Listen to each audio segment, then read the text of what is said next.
in the Stone. This is one of those movies I both really love and really hate at the same time.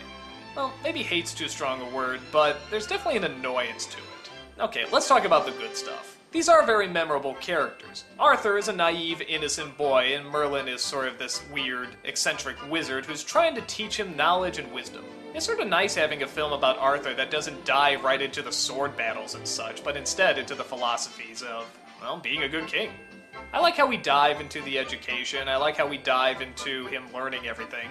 But I guess here's my problem with it. That's exactly what it is. It's education and learning things. And it sort of goes at that pace. It's kind of like being in school, except you have an owl and Merlin teaching you stuff as opposed to your boring teachers. But with that said, that is kind of cool. But is that really what kids want to see when they go to watch a Disney film?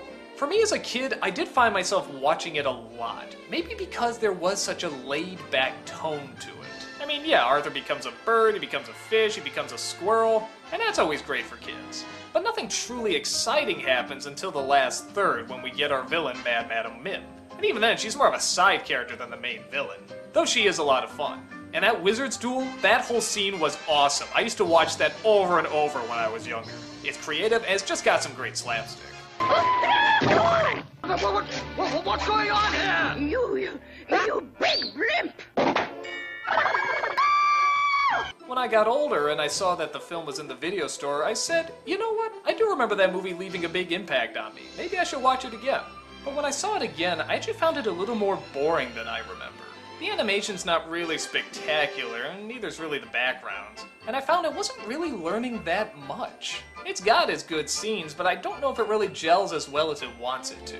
I think I admire more what it was trying to do than the final product. But with that said, I do like the relationship between Arthur and Merlin, and the side characters are a lot of fun too. Though, has anyone else noticed that the boy clearly went through puberty when he was doing this voice? But I've got to get back to the castle. They'll want me in the kitchen. He was a monster. The biggest fish I ever saw. There's literally a scene where they play 2 clips of his voice back to back, and they don't gel up. Listen.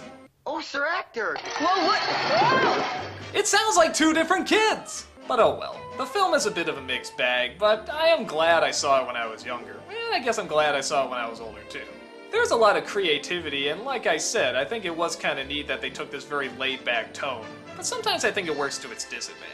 I do like it, but I think a lot of that is more because of the nostalgia and the idea of it. It's hard to say whether or not the whole thing is worth recommending, but I will say if you do go see it, you'll definitely get 1 or 2 really creative and enjoyable moments. Minimum.